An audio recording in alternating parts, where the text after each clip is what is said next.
Hello everybody once again. Just wanted to give out an update. It's been a while since I've uploaded some videos here. Just wanted to let you know I'm still working on some stuff. Got lots of videos I'm putting together. I seem to have purchased a whole bunch of radios here recently and I've just been trying to work on those and just sort of triage them and see if they work or not and that kind of thing. And I just wanted to say thank you I see subscribers coming in here on this channel. I never really expected that, but I see some of y'all popping in here and I really appreciate that. So that's going to be a lot of what I'll be doing here, a lot of show and tell, and then some technical issues and get them resolved, and also the troubleshooting technique that I utilize to find the issue and that type of thing. Might also be talking about things like what to look for when you're on eBay or some of these online websites. You're buying maybe you're buying a radio that's essentially sight unseen. What to look for in the pictures and try to read between the lines and see what the story may be on a piece of equipment before you buy it. Let me show you a preview of what's going to be coming up here. I got some comments and questions, particularly on the old Midland 23 channel base station. They were asking about extra channels and modifications, that kind of thing. So we'll look into that. I'll take my radio, get it open, go inside here and look around, and I'll explain how the crystals work, exactly what the scheme is that they utilize to develop the 23 channels, and we'll see what the possibilities may be for extra channels and the typical modifications that I might do to one of these radios. Not a whole lot other than just turn the modulation up and that type of thing, so we'll look into that. I got some new radios brand new in the box. CB radios here as well as a 10 meter radio, so we'll pull those out in future videos and see do they work. I imagine they will, but we'll take a look at them. Well, got some Cobra 2000s here, and there's actually a few more that you're not seeing in the picture, but all these need to be restored. I think one of these radios more or less works, but they need to be looked at, and it's going to take some time to go through all these and essentially get them restored. Now you see this right here, and you're probably thinking, what is that thing? This is a radio receiver. It's a regenerative receiver. This is a home-built radio. I bought this off eBay.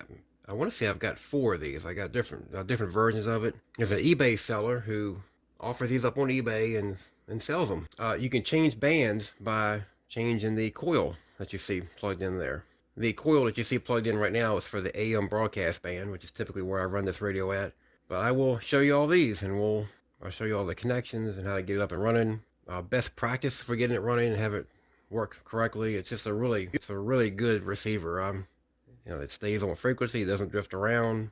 It also covers the shortwave bands as well, by changing that coil. So we'll get into that. I'll give you a link at the bottom of the video here of the eBay seller. I think he's got 2 different eBay accounts, so I'll let you go.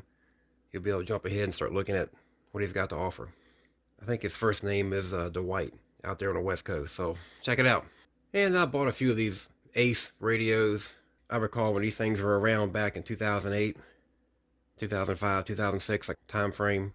And this also is a Regen radio receiver. And we'll play with that a little bit. And, there are some modifications that can be done to greatly improve it. So we'll try that stuff out and kind of do maybe like a before and after performance test with it. So we'll do that in a future video.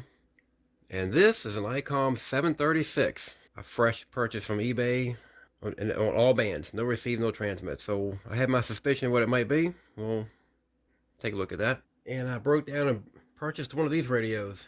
This Chinese-made software-defined radio. It's HF 6 meter and the 2 meter amateur bands.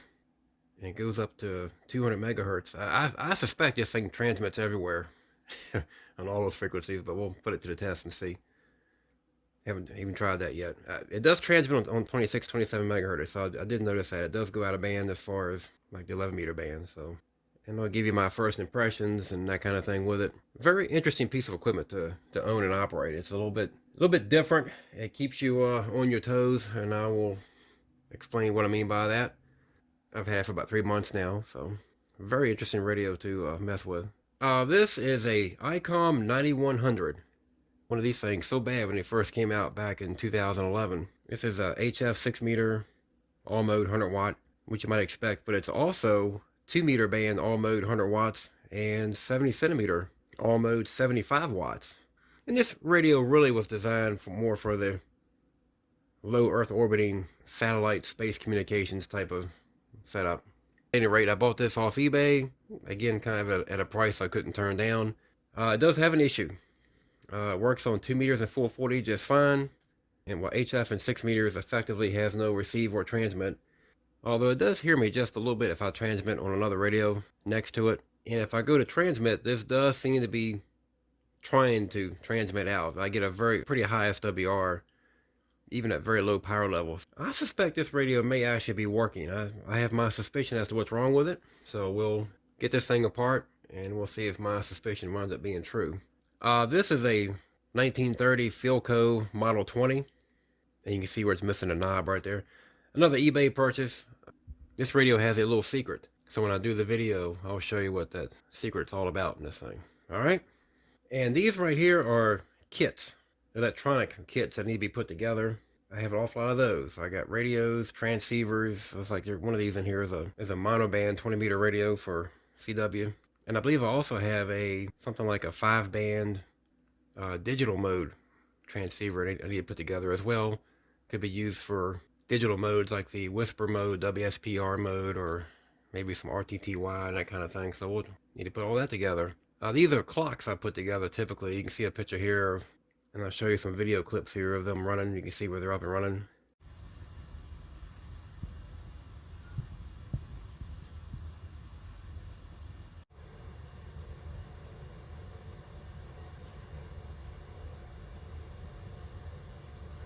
So lots to talk about, a lot of radios to talk about, electronic kits to put together, troubleshooting issues and finding out what the problem is, get it resolved, that type of thing. So it's always going to be something to talk about, looks like, on this hobby of electronics and radio and that kind of thing. So lots to do and lots to talk about here coming up, and really appreciate everybody subscribing. I see y'all coming in here, and I look at your channel as well, and I have subscribed to a number of you guys. This whole YouTube thing is just something I've been wanting to do for quite a while, really since about 2012. Alright, until I get some more videos uploaded here. I'll catch you next time.